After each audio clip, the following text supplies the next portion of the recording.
जो आपको भिंडी पसंद है और आलू भी और बहुत कुछ सब्जियाँ। चलो आज मैं आपको सब्जियों की कहानी सुनाती हूँ। कहानी का शीर्षक है श्रेष्ठता का सवाल। आज रविवार था। ओजस पापा के साथ सब्जी मंडी गया। वहाँ विविध सब्जियाँ टोकरों में सजी देख ओजस को बहुत मज़ा आया। ओजस ने सब्जियों के बारे में पापा से पूछा। पापा ने सब्जियों के नाम, प्रकार और उनके गुणों के बारे में बताया। ओजस पापा का चेहरा ध्यान से देख रहा था। वह पापा की बात सुनकर समझने की कोशिश कर रहा था। गाड़ी में बैठते हुए ओजस बोला, पापा, मैंने सोच लिया, अब जो भी सब्जी घर में बनेगी मैं खाऊंगा। प्रत्येक सब्जी का अपना गुण और पौष्टिकता होती है। पापा हंसने लगे और बोले, जो बच्चे हरी सब्जियां खाते हैं वे स्वस्थ, बुद्धिमान और ताकतवर होते हैं। पापा, मैं आज दादी से सब्जियों के नाम पूछूंगा। दादी को इतनी सारी सब्जियों के नाम मालूम होंगे? ओजस ने पापा से पूछा। अभी घर चल रहे हैं, दादी से ही पूछ लेना। दादी ही बताएगी उन्हें कितनी सब्जियों के नाम मालूम है और उनके गुण भी। पापा मुस्कुराते हुए बोले। घर पहुंचते ही ओजस भागकर सीधा दादी के कमरे में गया। दादी दादी, मुझे आपसे कुछ पूछना है। दादी ने अपनी पुस्तक टेबल पर रखते हुए कहा, पूछो पूछो, आज दादी के लिए क्या प्रश्न है? आप कितनी सब्जियों के नाम और उनके गुण जानती हो? बताओ जरा। ओजस का उत्साह देख दादी मन ही मन प्रसन्न हुई और नाटकीय स्वर में बोली, अरे बेटा, मैं कभी अपने पापा के साथ गाड़ी में बैठकर बाजार थोड़ी गई। मुझे तो जो घर में सब्जियां बनती है बस उन्हीं के नाम मालूम है। दादी के जवाब से ओजस का उत्साह और बढ़ गया।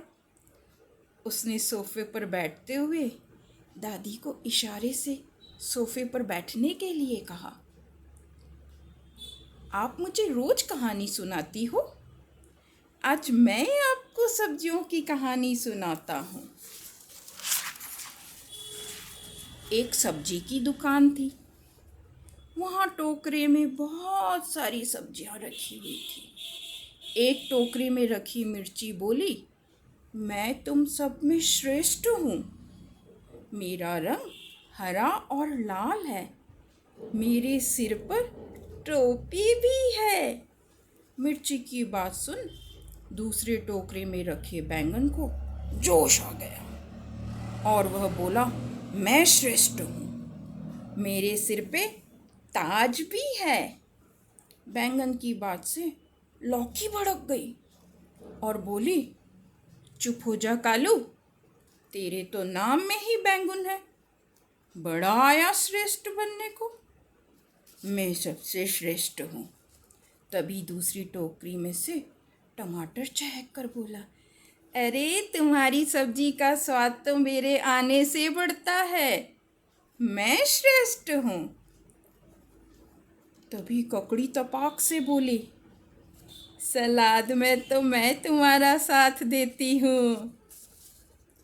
अब मूली और गाजर कौन सी चुप रहने वाली थी। मूली कड़क कर बोली, मैं तुम सबसे लंबी हूँ और रंग से सफ़ेद। मैं श्रेष्ठ हूँ। गाजर बोली, मैं श्रेष्ठ हूँ। मेरा हलवा तो सर्दी की रौनक है। डरते डरते भिंडी बोली, मैं छोटी जरूर हूँ परंतु बच्चे बूढ़े मुझे बड़े चाव से खाते हैं। मैं श्रेष्ठ हूँ। पालक बोला, मैं श्रेष्ठ हूँ। तभी गोभी इतराकर बोली, मेरे नाम के साथ तो फूल लगा है और मेरे पकौड़े और अचार सभी को चाव से भाते हैं। मैं श्रेष्ठ हूँ। एक तरफ टोकरे में रखी सहजना की फली बोली, खामोश, चुप, फालतू का शोर मचा रखा है। सभी को काट पीट कर डाला तो मेरे साथ सांभर में जाता है। कद्दू चुपचाप सभी की बात सुन रहा था। उसके सब्र का बांध टूट गया और वो टोकरे से लुढ़कता लुढ़कता लुढ़कता आया और बोला, अभी सभी को चकनाचूर कर देता हूँ, फिर बताना कौन श्रेष्ठ है।